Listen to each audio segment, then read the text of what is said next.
Then I blinked to another environment where I was like above the blown up truck, and I could see it down on the desert. I could see it as a solid truck, and each of us in it, there were four of us in it, each as, as people, but I could also see the whole thing as kind of energy, organizations of energy. And I was with two other beings here. One was like an old friend of mine, and we were really goofing around. We were playing around with my injuries. So we were giving me different injuries, and then we would see like this little hologram of the rest of my life, which we thought was hilarious. Like, oh, chop off her arm and see what put some shrapnel in her brain, and it's not funny now. Not funny at all. But it was hilarious then. We just thought we were really funny.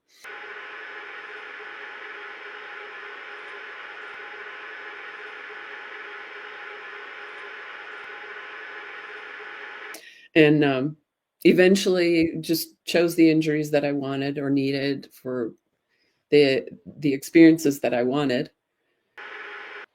What exactly is the whole self's idea of fun? Well, getting blown up was one idea. Or the whole self certainly made use of that. Maybe I created that, going to a war zone. Getting blown up, right? But when I was out of my body and playing with the injuries, giving myself different injuries, and putting a piece of shrapnel in my head and laughing about what that would look like for the rest of my life, or severing my right arm and finding the rest of that life pretty funny. That's not funny to me from the human perspective. Sure. But I don't think that the whole self judges. We have a lot of judgments on what experiences are good and what experiences are bad.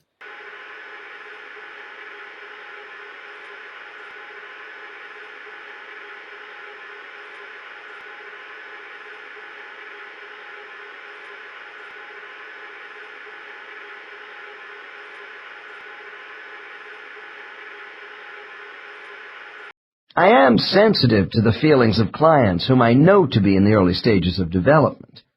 I cannot count the number of times a new client has come into my office and said, "I know I am an old soul, but I seem to have problems coping with life." We all want to be advanced souls, because most people hate to be considered a beginner in anything. Every case is unique.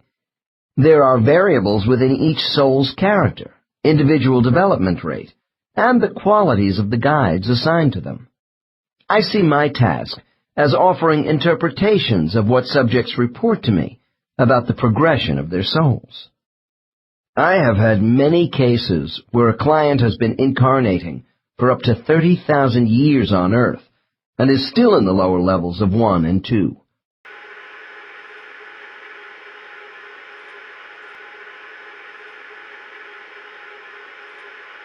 The reverse is also true with a few people, although rapid acceleration in spiritual development is uncommon.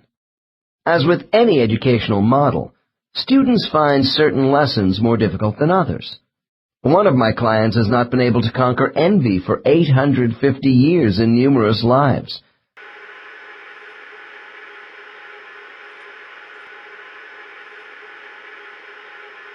But she did not have too much trouble overcoming bigotry by the end of this same period.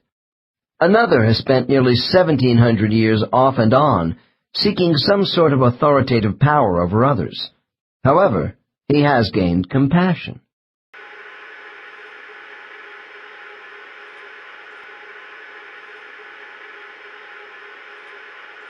The next case represents an absolute beginner soul. This novice shows no evidence of having a spiritual group assignment as yet, because she has lived too few past lives.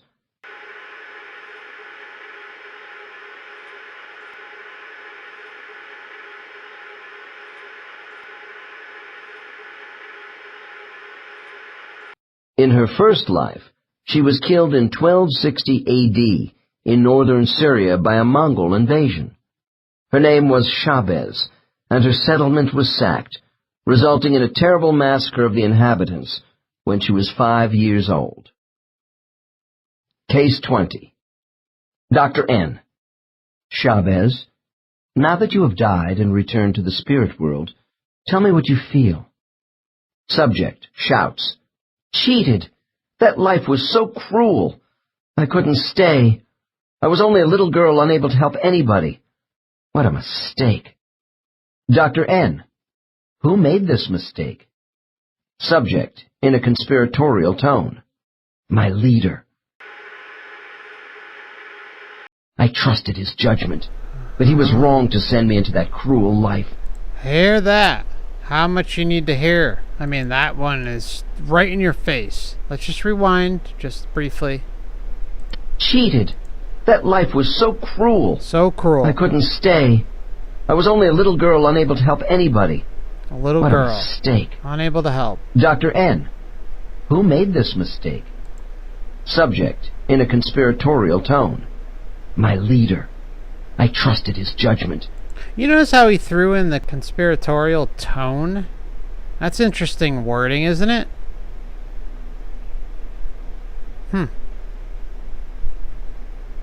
But he was wrong to send me into that cruel life. He was wrong. To be killed before my life got started. Dr. N. But you did agree to come into the body of Shabez. There we go. Subject, upset. I didn't know Earth would be such an awful place full of terror. I wasn't given all the facts. Ah, boy, doesn't that sound familiar, right? We've all been down that road. We weren't given all the information. And yet, here we are. Left to our own devices. Not like the whole point, right, is to not rely on outside forces at this point. We've figured out that the outside forces are working against us, not for us.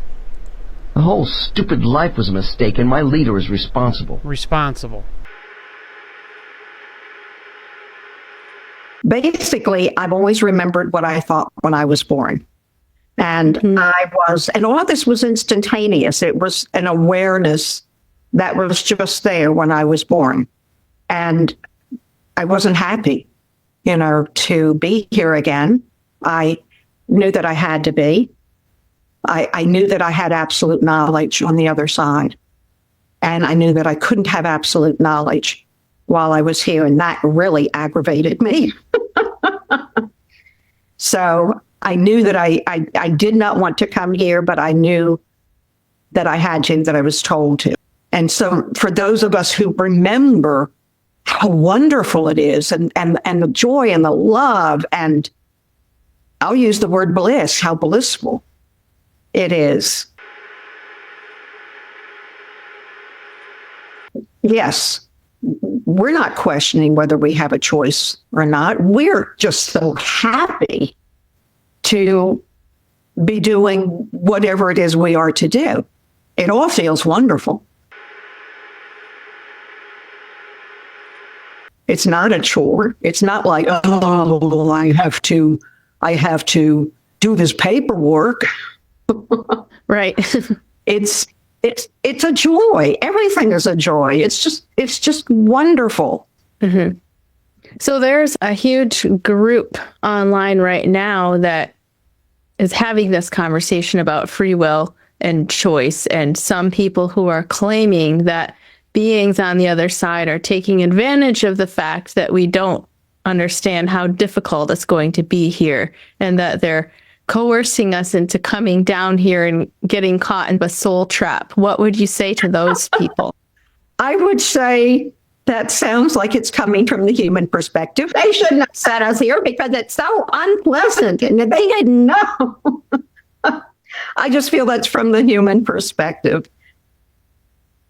If I'm correct that one purpose of being here, of the greater drama, is to move humanity forward, it's not up to me to question that, because we're all playing roles, and yet we're not. I don't feel that we are puppets that were being manipulated, were marionettes being manipulated. I wasn't happy, to be here again. I knew that I had to be. I did not want to come here, but I knew that I had to, that I was told to. It's not up to me to question that. I don't feel that we are puppets that were being manipulated, were marionettes being manipulated.